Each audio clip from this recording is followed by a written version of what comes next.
Chapter 611. The Eve family was shell-shocked. Who was this Wilbur guy? And how was he powerful enough to have Braxton act so meek all of a sudden? Faye heaved a sigh of relief at last.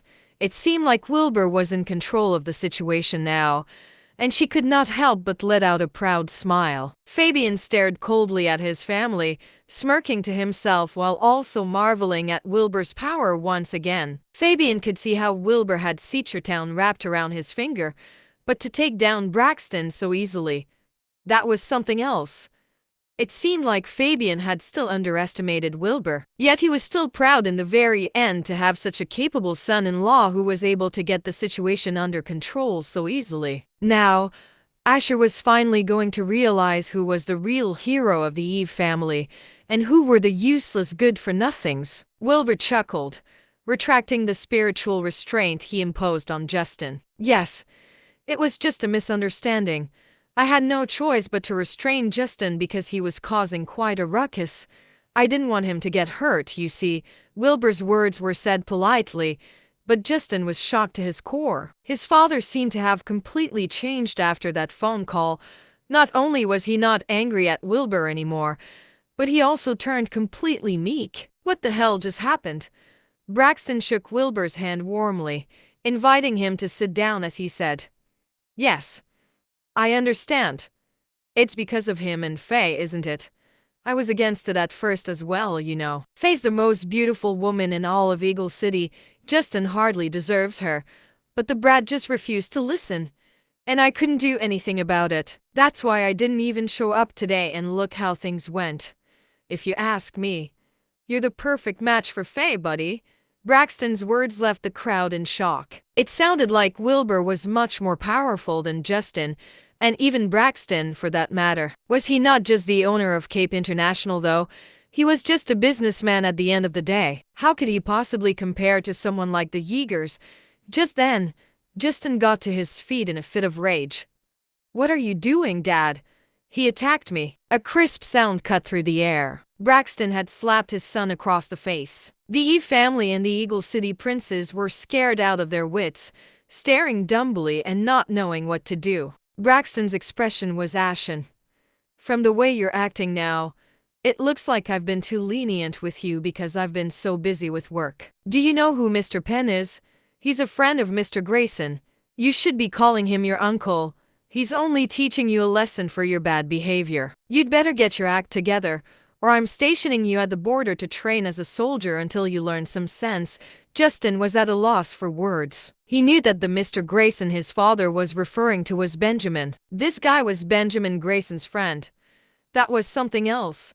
It was no wonder his father's attitude had changed so drastically. Justin promptly retracted anything he was about to say, turning to Wilbur and bowing deeply. "I'm sorry, Mr. Penn. It was all my fault. At least you know it now. Listen to your old man. He knows what's best for you," said Wilbur. Justin nodded profusely, looking nothing but meek and obedient. The Eagle City princes nearly wet themselves at the sight before them. Who the hell was this guy? Justin looked like a gentleman, but anyone who knew him knew just how arrogant and ruthless he was. Clearly, Wilbur was someone of immense power if he was able to get him to bow down just like that. The Eve family looked at each other, fear rising in their chests. Chapter 612. Amidst his shock, Asher managed to ask shakily, Could I please know which Mr. Grayson you're talking about here?" "Benjamin Grayson, of course." Braxton smiled. Asher went pale at once. There were many old men with the last name of Grayson in Dasha, but there was only one Benjamin Grayson. He was the founding father of Dasha, one of the most powerful people in the nation who had fought for Dasha's freedom. It turned out that he was friends with this Wilbur guy. It was no wonder Braxton had turned so meek at once. The Eve family stared at Wilbur in shock, fearing for their lives. If they could not afford to even mess with Justin, Wilbur was out of the question. With how the Eve family had treated Wilbur, who knew if he might get angry and demand compensation? Yet Wilbur merely picked up the elixir of life once again, walking up to Asher with a smile. "Grandpa, it wasn't easy for me to get this. You're not in good shape, so I really think you should take it before you get any worse." Of course, Asher was completely past questioning the elixir of life. He took it from Wilbur hurriedly, saying, Of course, of course. Forgive me for my disrespect earlier. I'll take this right now."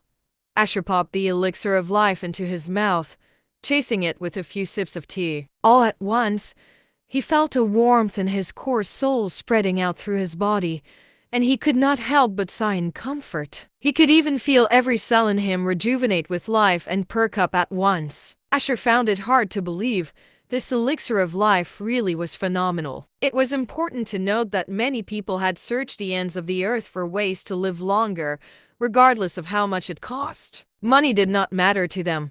It was not money that they lacked anyway. A pill like this only existed in legends and myths, and Asher had just swallowed one. The elixir of life affected him instantaneously, and Asher was positive it was a miracle. He did not doubt one bit that it would help him live longer. The mere thought of him slapping something so precious to the ground multiple times filled him with guilt and regret. He had really lost his judgment there. Wilbur saw the look on Asher's face and smiled. The elixir of life had only cost 30 grace points, and it was no more than a pill for regular human beings. But anything that old dragon could come up with was definitely good stuff, and Wilbur still had abundant praise for it. Just then, Braxton said, "What do you say to us having a few drinks here, buddy?" Sure. Braxton had lowered his pride to such an extent, and Wilbur was obviously going to reciprocate. Asher hurried to call for more food. Not long after, the table was laden again with food and wine. Braxton, Wilbur, Asher, and Fabian sat down, and the others could only be seated by the side. Fabian was nothing but gleeful then. His father had finally seen his worth and given him a seat at the table. His brothers were pushed aside and neglected, and he finally had his moment to shine after all these years. Braxton raised his glass with a smile. "We're all friends here now, all right. Let's take care of each other. Wilbur, feel free to discipline Justin whenever you have the time. God knows how I worry for him." Chapter 613. The Eve family members exchanged glances. Braxton really was putting Wilbur on the highest of pedestals here. Then again, of course he would. Wilbur had Mr. Grayson on his side after all. Wilbur smiled. "I wouldn't go as far as to teach him a lesson. We can be friends, though." "That works too, Justin. Have a drink with your friend." Justin hurried to raise his glass, toasting Wilbur respectfully. Wilbur drained his glass and turned to look at the Eagle City princes. These men had long been scared out of their wits, standing there in a daze. Wilbur turned out to be someone even Justin could not afford to mess with, and they had offended him greatly. What was going to happen to them now? Just then, Braxton frowned. "I told you before not to be so close to those businessmen. It doesn't look good for you at all. Tell them to leave." "Yes, Dad." Justin waved a hand, and the Eagle City princes ran for their lives. It could be said that Braxton had actually protected them, or they would be done for if Wilbur were to demand an explanation. The banquet continued in full swing after that, and Braxton even had a few drinks despite not touching a drop of alcohol in his daily life. Over 2 hours later, the party finally ended. Braxton bade a tipsy farewell to Wilbur, inviting him to come over as a guest anytime. Wilbur chatted briefly with them, and the Eve family sent the Yeagers off. At last, the rest of the Eve family members returned to Asher, but they were all looking at Wilbur and Faye. Faye said, "Grandpa, we're pretty busy with work over at Seachertown. We've got to head back after this too." Asher was about to say something, but his eyes filled with tears, and he could only say, "Yes, of course. I know how busy you are. We won't be in your way. Please take good care of Faye, Mr. Penn." "Don't worry, Grandpa. I will." Wilbur smiled. Faye did not want to stay any longer, knowing that their wedding would be brought up if they did. Wilbur had so many things to worry about and had never really said much about marriage. Faye did not want to push him, nor did she want to put her grandfather in a tough situation, hence her claim of needing to leave. Faye and Wilbur bade their farewells to the Eve family and got on a plane back home. Fabian was now a well-respected member of the family, and even Asher said that he was going to let Fabian be the head of the family in the future. The Eve family knew that they were going to be destined for greatness now that they had the support of someone like Wilbur. Over in the north was a huge and luxurious building with a sprawling meeting room on the top floor. It was the Kiwanis Club headquarters. Eileen was currently in the room along with 4 other people. There was an old man, an old woman, a well-built man, and a fashionably dressed young man. All 5 of them sat around the meeting table. There was no one else in the room. The old man was the first to speak. "Why did you call for this meeting, Elder Fall?" The other 3 people turned to look at Eileen as well. She smiled. "I just wanted to talk about how the Kiwanis Club seems to have strayed from our initial purpose." "What's that supposed to mean?" the old woman asked with a frown. Eileen said, "Our founders said that the Kiwanis Club was formed to take down forces of chaos and prevent chaos from disrupting people's life. However, it seems like you've all forgotten that you swore to that, and the Kiwanis Club now seems more like a business association. All you seem to care about now is money, and how to make more of it." Chapter 614. You're not wrong there, the old man said in a deep voice. "We did swear to that, but where are these forces of chaos and what do they look like? I don't think anyone aside from our founders knows. So how are we supposed to do anything? We can go looking for them if we don't know where or what they are." "What about the Skull Cult, the Church of Bloodism, don't they count?" Eileen responded. The old man seemed unaffected by the interrogation. "Elder Fall, we haven't been strong enough to go outside since we lost our founders. I'm glad you can protect yourself against these groups, but surely you can't expect everyone to put themselves at risk." Eileen leaned back in her chair. "We will never be as powerful as our founders. But don't you think it's too much that the Skull Cult was in the country for so many years and we did nothing about it?" "Well, the Skull Cult's been taken down now, hasn't it?" the old woman said. Eileen replied, "It has been taken down, but not by us. We're living in peaceful times now.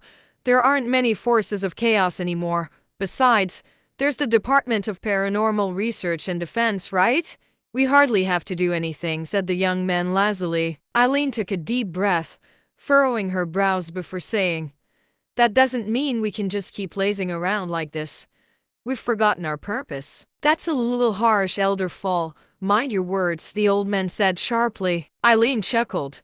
"Is that so? Fine. We can talk about something else. Is it true that our founders have a child?" "That's just a rumor," said the old man. "What if it was true?" asked Eileen. The old man frowned. "If it was true and this person was powerful enough, they would undoubtedly take on the role of club leader." "All right then.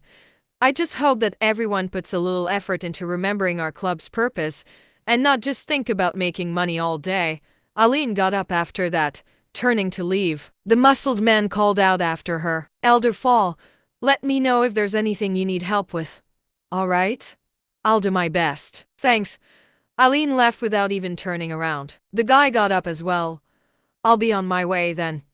After he was gone, the remaining 3 were silent for a while. Eventually, the old lady said, "Do you think Elder Fall has discovered something?" "That might be the case," the old man said. The young man said, "Ah, let her be. I'm in the ultimate battle of my video game. I need to get back to it."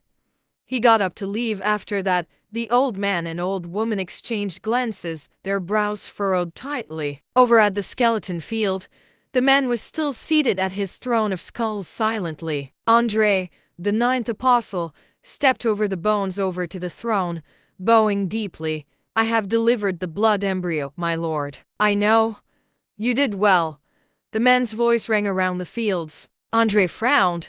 He didn't absorb the energy from the blood embryo. Yes, but he couldn't resist the temptation. Andre was stunned for a moment before smiling. "Well, I congratulate you on that, my lord. You should head east. Things are going to change there. We need to have forces over there." "Yes, my lord. Why have you called for me, though?" "Give me your blood piercer," said the man. Andre reached for his blood piercer, and the thin sword floated toward the man. The man reached out to hold the sword, and a wave of energy rippled across the skeleton fields. A moment later, the man tossed blood piercer back to Andre. "You won't be his match, so I've strengthened it for you. You can kill Constantine if you get the chance to. His existence is quite an unstable variable for us. Andre took the blood piercer back, his expression one of shock. Chapter 615. Blood piercer was a brilliant weapon as it was, being completely indestructible. However, now it was also capable of numbing and weakening its opponent. That only made it even more powerful. Is this the dawn of gods? Andre asked shakily. The man's voice rang coldly. Far from it. Get back to work and work hard. It'll become the dawn of gods when you're strong enough. Andre said nothing more, bowing deeply and turning to leave. It was evening by the time Wilbur and Faye returned to Sea Lake Island. Faye had some things she wanted to say to Wilbur, but a call came in as soon as they had sat down. It was Dom, saying that he was waiting outside. Faye let out a sigh, returning to her room in frustration. Wilbur led Dom in, who greeted him before taking out a stack of contracts for Wilbur to look over. Wilbur signed without a second glance. It was just about the transfer of Shandong Enterprise shares, after all. After signing the contracts, Dom brought up his sister Sammy. He mentioned that she had gotten the support of many major corporations in Zealand and had begun promoting her return to the stage again. Sammy was a talented star and quickly regained her popularity with the support of all the major forces in Zealand. Rhea had been completely blacklisted, completely disappearing from the public eye. The both of them chatted for a while, and Dom bid Wilbur farewell afterward. Wilbur let out a sigh, shaking his head. He was just about to meditate when his phone rang again. The sight of an anonymous number made him frown as he picked up the call. Hello, is this Mr. Penn? A woman's voice could be heard from the phone. Wilbur smiled at the voice at once. This is Zandria, isn't it? What's the matter? Yes, it's me. Could you help me out with something? Of course. I promised you before. What is it? How about we meet at Rye's restaurant in a bit? Sure. All right. I'll head there now then. See you. Wilbur hung up the call and could not help but smile. He had a good impression of Zandria. She was a courageous young lady with good values and principles, someone he respected for sure. Now that Zandria had something she needed his help with, he would be able to return the favor. Wilbur did not ask what it was she needed help with, but there was not much he could not do in Seachertown. A while later, Wilbur got in his car and drove over to Rye's restaurant. He parked by the road leading up to it and headed inside. Upon reaching the reception desk, Wilbur looked around. Zandria waved at him from where she was sitting, by the window. Wilbur walked over and sat down across from her. Zandria's hair was in a ponytail, and she was wearing a white short-sleeved button-up with a blue floral skirt.